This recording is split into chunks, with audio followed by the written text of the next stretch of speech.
In this video, we'll be covering Module 1, Investigating the Crime Scene.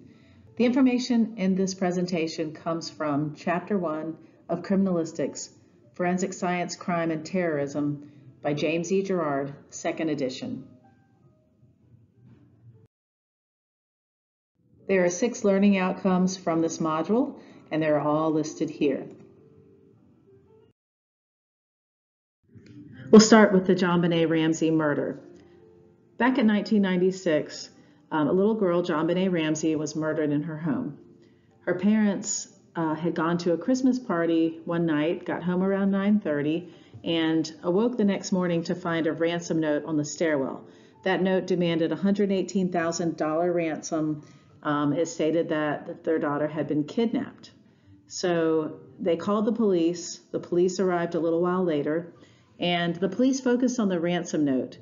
They didn't search the home and did not establish the home as a crime scene. Later in the day, the father, John Ramsey, and his friends searched the house, and they found his daughter's body in the basement. She'd been beaten and strangled to death with a rope. She was covered with a white blanket.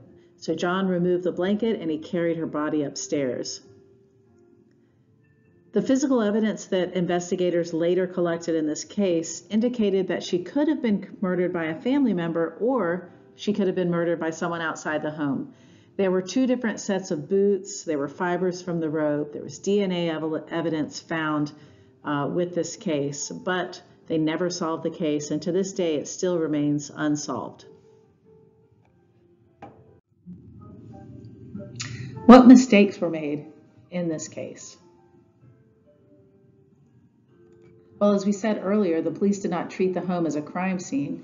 They didn't secure the home, and they didn't immediately search for evidence. The father, John Ramsey, discovered and moved the body, possibly destroying evidence in the process.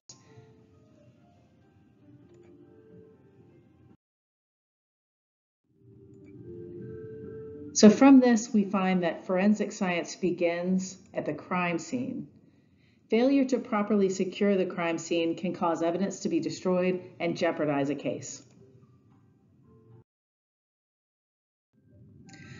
The first responder is the first officer arriving at the scene. The lead investigator is who directs the investigation afterwards. So the first responder has 4 main roles: to assist any injured people, to set boundaries around the crime scene, contact investigators, and take statements of any witnesses, victims, and suspects. The lead investigator, on the other hand, would come in and document the scene through notes, photos, sketches, and even videos. They would decide what type of search pattern is to be used. They would then search and gather physical evidence and establish chains of custody on each piece of evidence.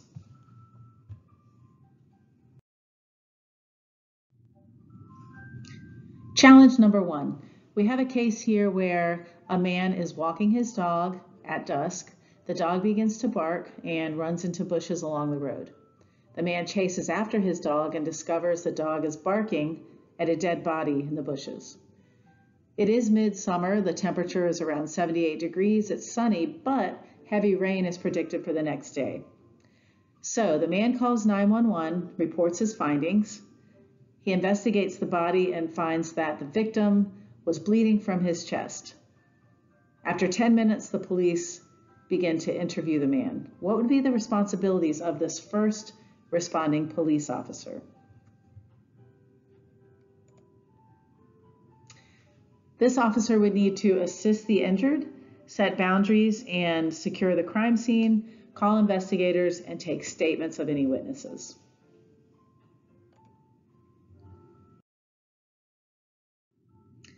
Different ways of documenting a crime scene. The first is note-taking.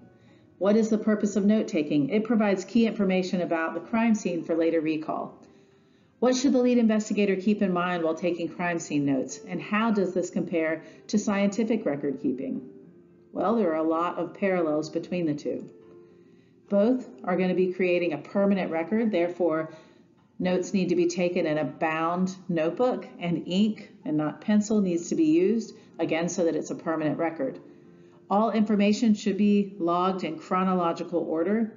No erasers should happen. Instead, if there's a mistake, you need to cross it out usually initial and date in that spot, and then correct the error. The second way of documenting a crime scene is through photos. We have three basic types of photos. There are the overall photos, which capture the entire crime scene to give perspective to all of the objects within the scene. Then there's mid-range. This would show each item of evidence with items surrounding it, and it would give a feel for the location of that evidence. And then finally, the close-up. This is going to have a measurement device and an evidence identifier placard. If there are any shadows, you definitely want to use a flash so that you have a very clear, high-resolution photo of the individual piece of evidence. This demonstrates the overall crime scene photo. Here we have the mid-range crime scene photo, and here we have the close-up. The next way of documenting a crime scene is through sketches. And we have two types of sketch shown here, the rough sketch and the finished sketch. The rough sketch is created at the crime scene. It's a drawing of the scene with all major objects and measurements included. You also would need a case ID, the address, date and time, and the officer's name captured on the rough sketch. Again, each piece of evidence or major object is going to be listed. The furniture in the crime scene typically would have letters, and then the evidence objects would have numbers. The finished sketch is the same as the rough sketch, except it's generated on a computer and it is drawn to scale. To identify the position of a body at a crime scene, there are three different methods used: triangulation, baseline, and polar coordinate. Which of these methods was used in the rough sketch on the previous slide? And that would be triangulation. In that method, points A and B were fixed, evidence X and Y were measured from A and B, and the body's position was located.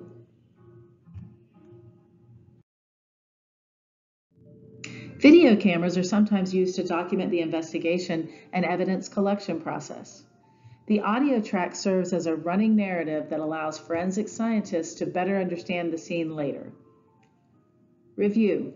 What are four methods used to document a crime scene? And those methods would be photos, note-taking, sketches, and videography.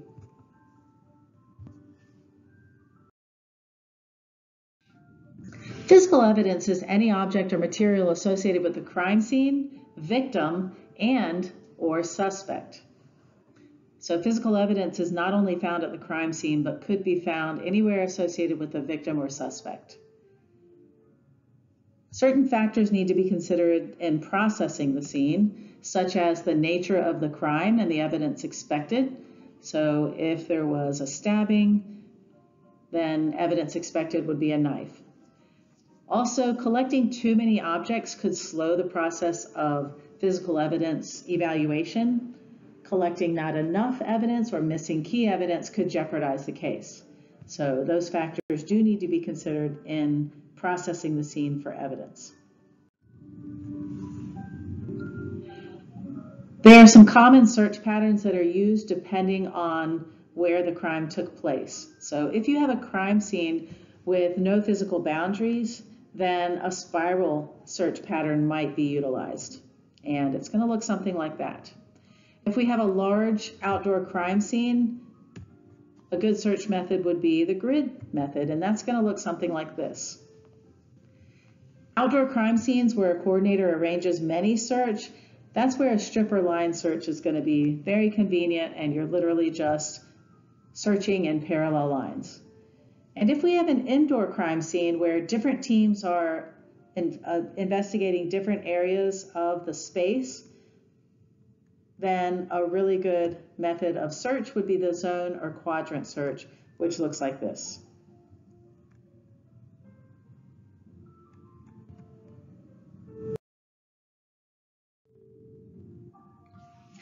Challenge number 2, back to the case with the dog and the body. So the lead investigator has arrived on the scene and determined that the scene should be searched for physical evidence. One of the officers drew a rough sketch of the crime scene, shown here. What 4 steps should the lead investigator take, and what search pattern would you recommend? Well, the steps the lead investigator should take would be to document the scene through notes, photos, and sketches, decide on a search pattern, gather physical evidence, and establish chains of custody. And for a large outdoor crime scene, a grid or a strip line search, depending on how many people are searching, would be great choices. In The People of California versus O.J. Simpson, Nicole Brown Simpson and her friend Ronald Goldman were found stabbed to death outside of her home in California. Because there was a history of violence between O.J. and his ex-wife, O.J. was an obvious suspect. At the crime scene, a great deal of blood was found on the ground. To the investigators, the multiple serious cuts made to the victims with a knife suggested this was a very personal and emotional crime. When detectives began searching for evidence, they made some mistakes. They left footprints in the blood, they didn't follow proper protocols in collecting blood samples, and then they drove around on a hot day with the samples in their vehicles, not refrigerated. Also, investigators entered O.J.'s home without a warrant, and they moved evidence before photographing and documenting it properly. While none of these one events was significant enough to compromise the evidence, collectively, they suggested to jurors a lack of attention to detail, laziness, and perhaps intentional tampering on the part of the investigators. Although other mistakes were made during the trial, the errors associated with the collection and preservation of evidence were enough to convince a jury that there was reasonable doubt about O.J.'s involvement in the crime.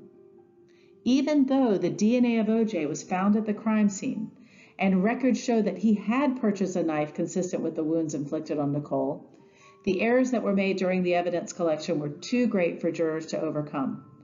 This case serves as an important reminder to investigators that how a crime scene is approached is critical to finding the truth, and how the scene is handled affects the way evidence will be presented to a jury. So, the question is, what mistakes were made? We need to find 5 errors made by investigators, and what evidence pointed to O.J.'s guilt.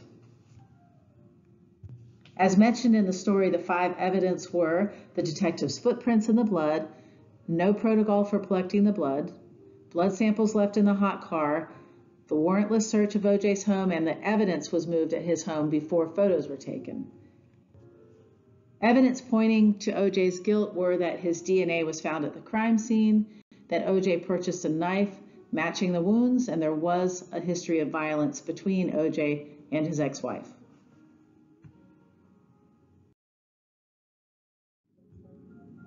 When gathering evidence, we can put evidence into 2 categories. We have questioned and control samples. Question samples are those that have an unknown origin. So it's basically what we call in chemistry an unknown sample. We don't know the origin or the makeup of the sample. A control sample is one of known origin. A good example of this would be DNA. If I find blood and therefore DNA at a crime scene, that would be a question sample. If I take a sample of your blood or of your saliva and I test it for DNA, that would be a control sample because I know the origin of that DNA. I know the person whom that DNA belongs to. Let's look at some other examples.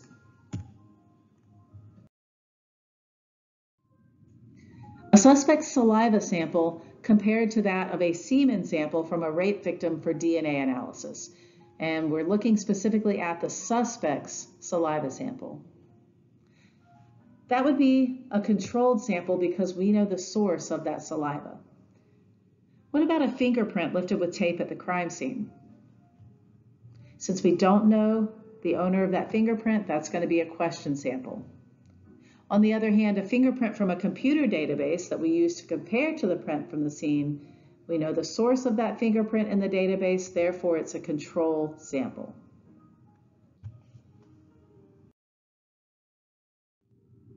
When we test evidence, we're looking for one of 2 things, either to classify that evidence, for example, what type of shoe do we have, or we're looking to individualize that evidence, whose shoe was it? So classification places the unknown sample into a class of objects. Individualization connects that sample with an individual person.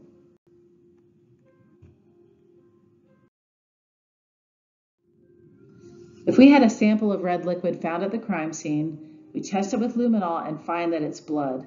Do we classify the sample or individualize it? Well, since we don't know whose blood it is, we just classified it as blood. If we took that same sample, submitted it for DNA, and found that it matched the DNA profile of JonBenet Ramsey, now we've individualized the blood sample. A shoe print found at a crime scene that is casted and found to match a size 10 men's Keen Targhee hiking boot. Would that be classification or individualization? Well, because we don't know whose shoe it is, we just know the type of shoe. Many different people could have that same shoe. It will be classification. However, if we have a shoe print that has wear patterns or defects consistent with a shoe known to belong to a certain individual, say O.J. Simpson, now that's individualization.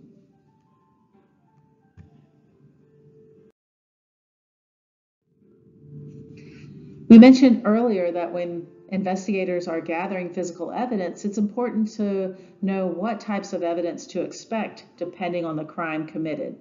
So, if we have a homicide, what types of evidence are we going to expect? Definitely a weapon. There will also be blood usually. Fingerprints.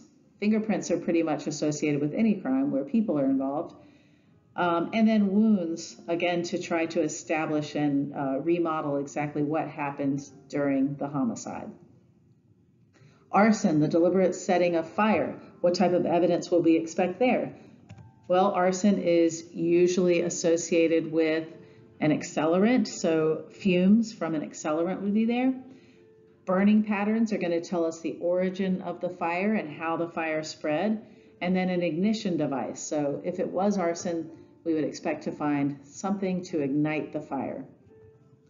And then burglary. So burglary of a home, we are expecting tool marks from some sort of breaking and entering.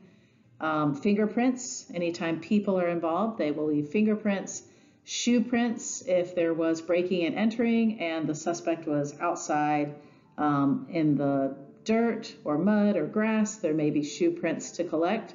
And blood, if there were any injuries associated with the burglary. Pedestrian hit and run.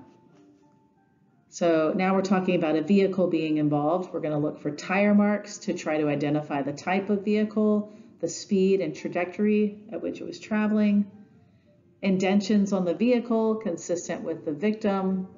Glass chips, again, to help identify the make and model of the car. Paint chips, same thing, make and model of the car. There also may be blood, maybe fingerprints as well.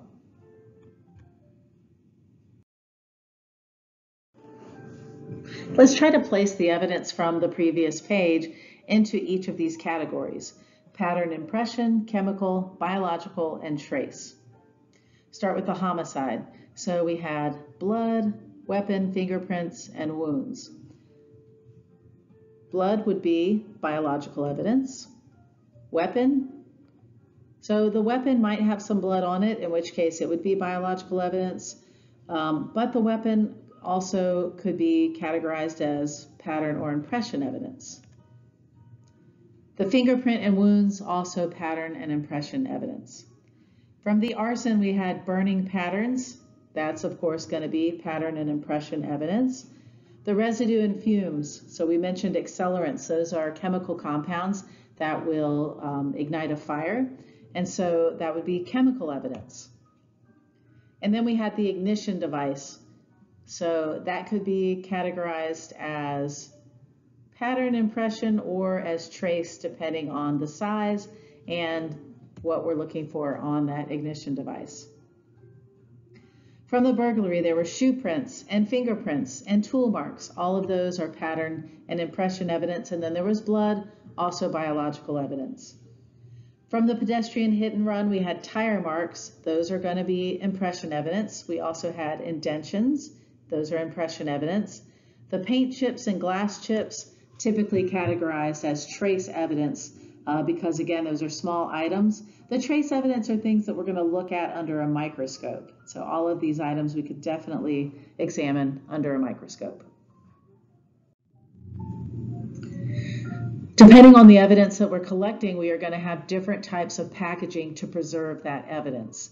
And so looking at the items that are pictured here, starting on the bottom left, we have paper bags. Paper bags are great for large objects like guns. Smaller bags are going to be good for biological evidence that needs air in order to prevent mold growth. So small paper packaging would be good for an object that has blood on it so that mold growth doesn't happen and destroy the DNA.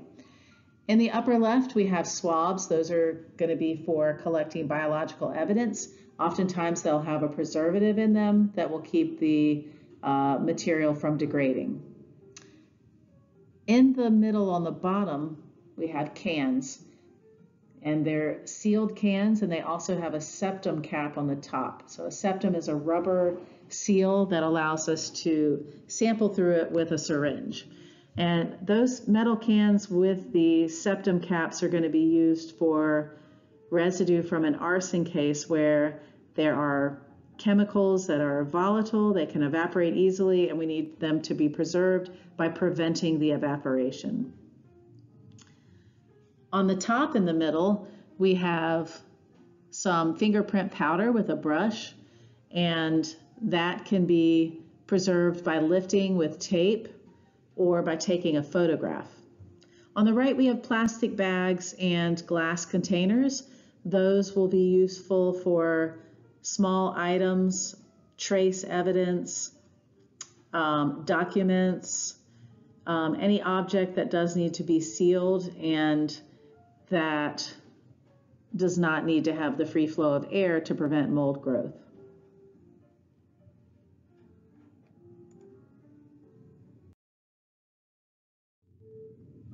So let's look at some examples.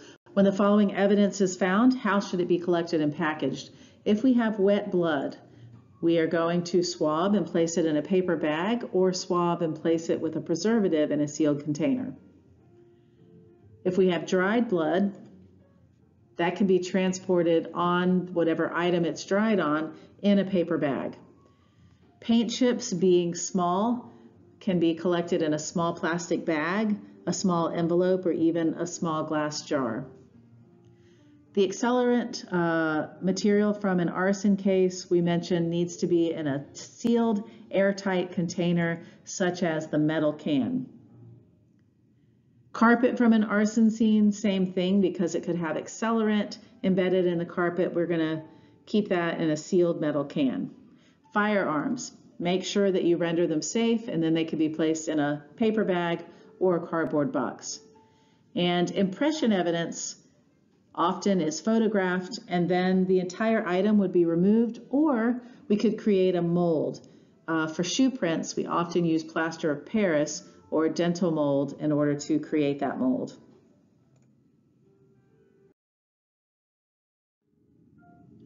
Back to our crime scene. So we had a dead body outside. We have set up a search for evidence, and one of the officers searching the scene now found a bloody knife on the footpath at the entry to the woods. From a distance, it appeared to be the murder weapon, and the handle of the knife may have fingerprint impressions left in the blood. How should the knife be collected and packaged? First, photograph the knife with a measuring device to document it in its location. A close-up of the fingerprint would be very useful, especially if the fingerprint gets destroyed. That photo would be vital in trying to evaluate the fingerprint. Then package the entire knife in a paper bag because that's breathable and it will prevent the growth of mold, which would destroy the DNA.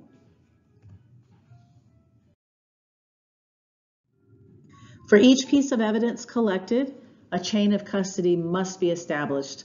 What is a chain of custody? It's a written chronological record of each person who has possession of that item of evidence. It will start with the person who discovered the evidence, and then each time it's transferred, that will be documented on the chain of custody. as well as the date and usually time of the transfer. Evidence should not be moved prior to documentation and retrieval. If the chain of custody is broken, in other words, if movements are not documented, that piece of evidence could be excluded in court.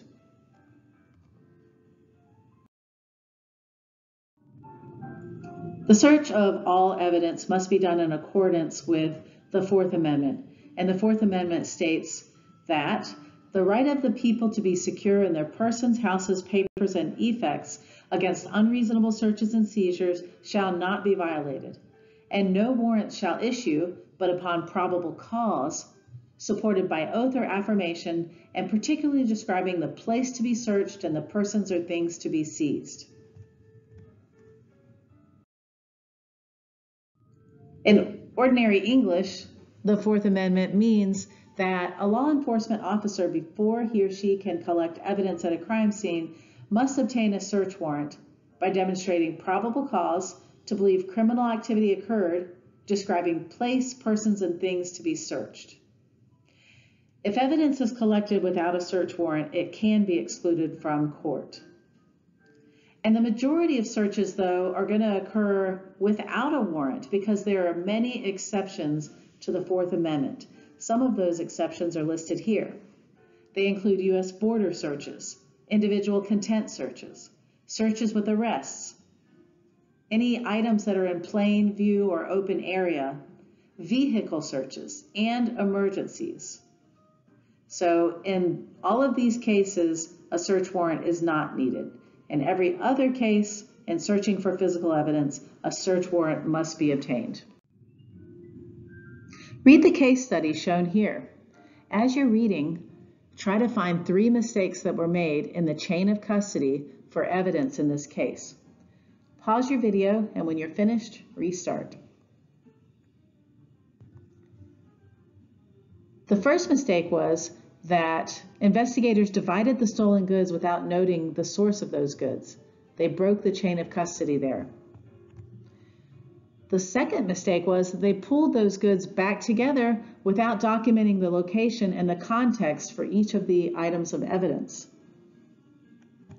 And the third mistake was they divided the evidence again with no documented information.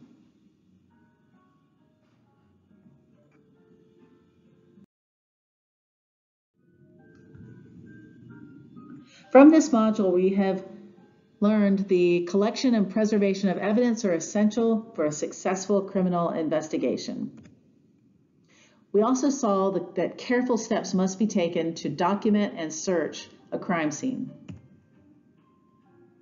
We learned about specific methods that are used to identify, collect, preserve, package, and transport physical evidence. And we discovered a complete chain of custody must be maintained for all pieces of evidence. Finally, the Fourth Amendment, we learned, requires a search warrant be obtained before a thorough crime scene search is conducted. And we learned about exceptions to that requirement.